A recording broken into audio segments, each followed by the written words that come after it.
Hi everyone, this is Mr. McConnelee, and this is Burnock's Westerlo Intro to Agriculture class.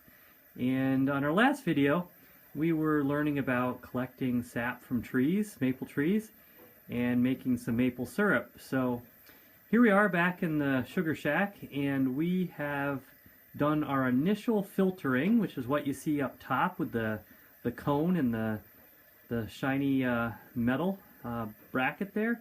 And so we've done some initial filtering, and Farmer Andrew here is just about ready to pull that aside, and then we're going to do a test to see if the syrup, the sap, is where it needs to be at this point. This is called a hydrometer test cup. So what I'm going to do is I take the hot sap, pour it in here in the top of this opening. Just be careful not to spill it on your hands because that hurts. So you want it right around boiling, like 212 degrees, because that means it's at the right temperature to be tested by the hydrometer. Can you hand me the hydrometer?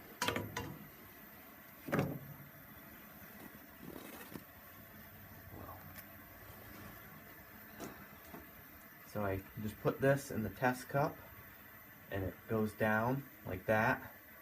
And so I can see we're getting really close right now. And where's it supposed to be? Point that out. So there's a line right here at, it's a 211 degree test at, it's right around 32 bricks, which is the density of it. So I like to just pour it back in there, because now at this point it's still not at boiling temperature, so you're not getting an accurate reading anymore. So at this point I'm very close, so I'm pretty much just going to keep testing it constantly the whole time, because we're within, let's say, a few minutes of finishing. Just give it a stir to make sure it's all the same consistency. So it's got to be 66% sugar, and the hydrometer measures that with density. Now when we go to bottle this, are you going to filter it again? Yeah, so I like to filter it at least 2 times to make sure all the soot and sap minerals, or sugar sand as many people call it, is out of the syrup, because you don't want your customers to see that. You don't want a big pile of brown on their pancake at the bottom of the can, so we try to avoid that. How close were we that time? I'd probably a minute, I don't know. Alright. It's hard to tell because it all depends on what the trees are, and like I'm thinking this was a higher percent sap than what I did last weekend, because last weekend I was about 45 to 1, so 45 gallons of sap to 1 gallon. This weekend I'm probably 35 to 1 would be my guess, my best guess.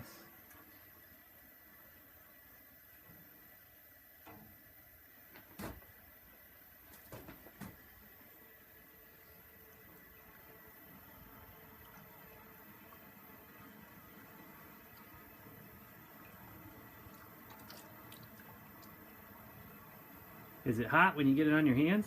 Yeah, it is. Hurts a little bit. Oops.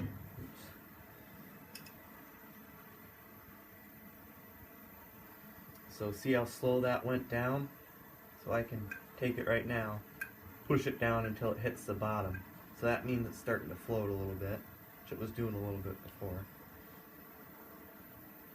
So a lot of times it'll stay at this point for a long period of time, but you have to keep testing, because the second you stop testing, that's when you'll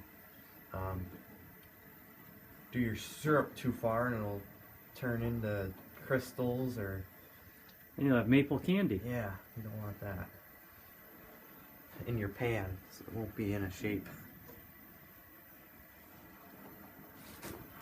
Very good. Well, we're going to keep working here, and we're getting very close, and at the point where we reach that that magical density that it's considered finished. Oh, one thing I did want to ask about. So there's different colors, and what's that all about? So the color all depends on when the trees are. I think it hasn't seemed to be true this year, but the earlier in the year, I think it's supposed to be darker. I'm not quite sure on that.